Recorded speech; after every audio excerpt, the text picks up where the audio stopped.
그 다음날 나는 그 우주인을 다시 만났다. 그는 이야기를 계속했다. 창세기 제28장에는 우리들에 관한 다른 기술이 있습니다.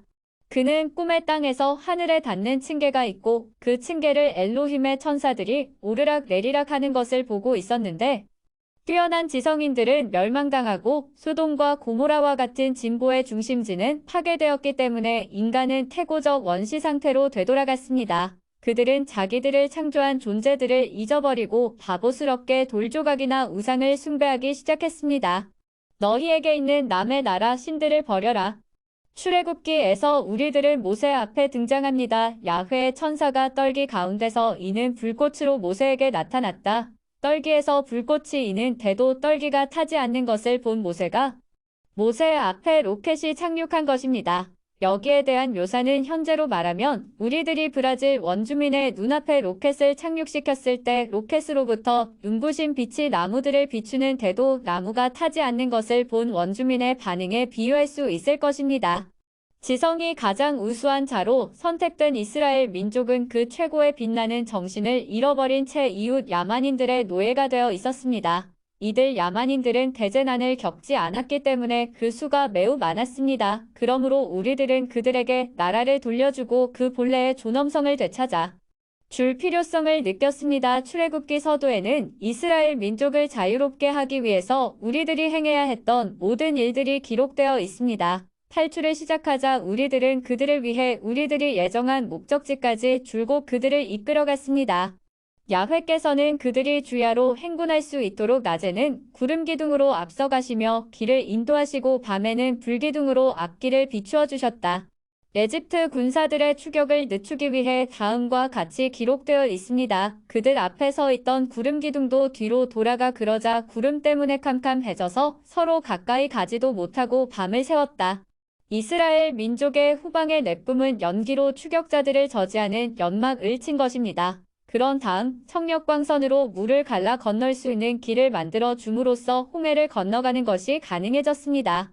야훼께서는 밤새도록 거센 바람을 일으켜 바닷물을 뒤로 밀어붙여 바다를 말리셨다. 그날 야훼께서는 이렇게 이스라엘을 에집트 군대로부터 건지셨다. 다음으로 선민은 황야를 지나는 동안 굶주림을 느꼈습니다. 안개가 걷힌 뒤에 보니 광야 지면에 마치 흰 서리가 땅을 덮듯이 가는 쌀아기 같은 것이 덮여 있었다. 만나는 분말합성제로부터 만들어진 화학식품에 지나지 않으며 그것은 지표에 흩어져 있다가 새벽 이슬을 맞으면 부풀게 됩니다. 출애굽기 제17장 6절에는 모세가 바위로부터 물을 빼어낸 지팡이에 관해 언급되어 있는데 이것은 지하수 탐지기에 지나지 않습니다. 당신들이 현재 석유 탐사에 사용하는 것과 비슷하지요. 물이 있는 곳을 알아내어 파기만 하면 되니까요. 출애굽기 제20장에는 몇 가지 율법이 기술되어 있습니다. 이스라엘 민족은 매우 원시적인 수준에 있었기 때문에 도덕적인 면과 특히 위생적인 면에 있어서 규율이 필요했던 것입니다. 이것이 십계명으로 서술된 것이지요. 창조자들은 모세에게 이 율법을 구술하기 위해 시나이 산에 왔습니다. 그들의 우주선이 시나이 산에 착륙한 것입니다. 천둥 소리와 함께 번개가 치고 시나이 산 위에 짙은 구름이 덮이며 나팔 소리가 크게 울려 퍼지자 시나이 산은 연기가 자욱하였다.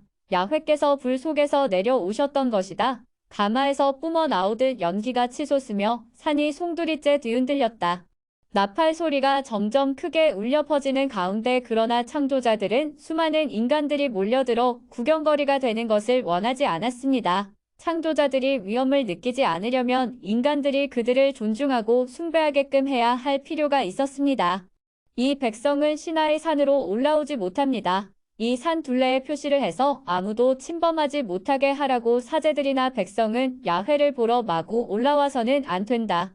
모세, 너만 야훼 앞으로 나오고 다른 사람은 나오면 안 된다. 백성들은 아예 너 모세를 따라 올라올 수도 없다. 그들은 거기에서 이스라엘의 하느님을 배웠다. 그가 딛고 계시는 곳은 마치 사파이어를 깔아놓은 듯 맑기가 하늘빛 같았다. 이것은 창조자들 중 한 사람이 서 있는 대조할 묘사로 지금 우리가 앉아있는 우주선의 바닥과 같은 파란 색의 합금으로 만들어진 것입니다. 이스라엘 백성의 눈에는 야훼의 영광이 마치 그 산봉우리를 태우는 불처럼 보였다.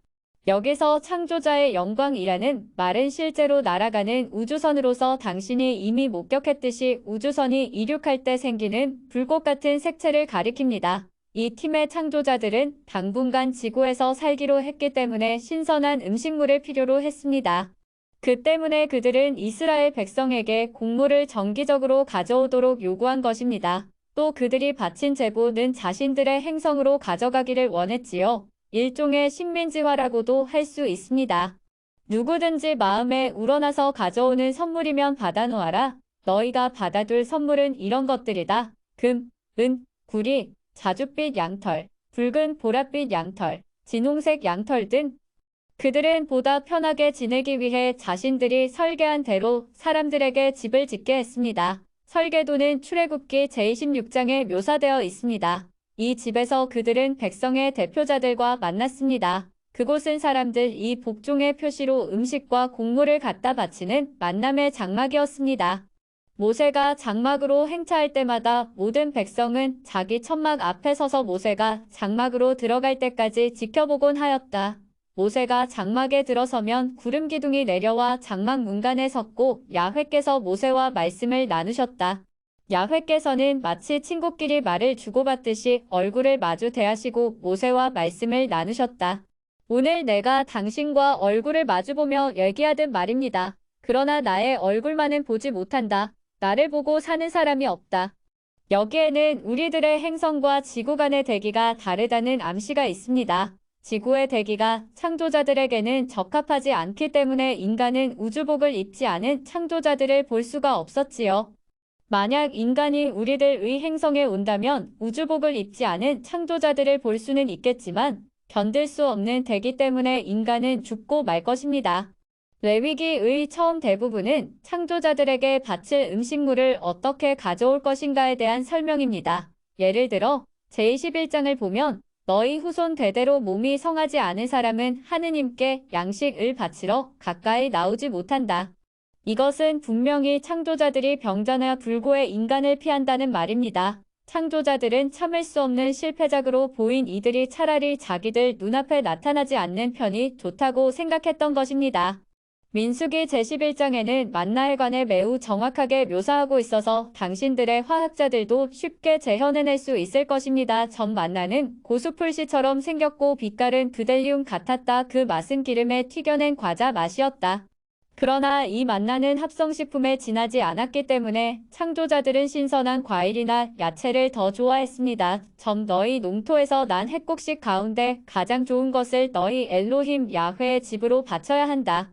후에 창조자들은 뱀이 문 상처를 치료하기 위해 주사 놓는 법을 인간에게 가르쳤습니다. 너는 불뱀을 만들어 기둥에 달아놓고 뱀에게 물린 사람마다 그것을 쳐다보게 하여라. 그러면 죽지 아니하리라. 사람이 뱀에 물리면 즉시 구리뱀을 보았습니다. 말하자면 주사기를 가져가서 혈청제를 주사한 것입니다.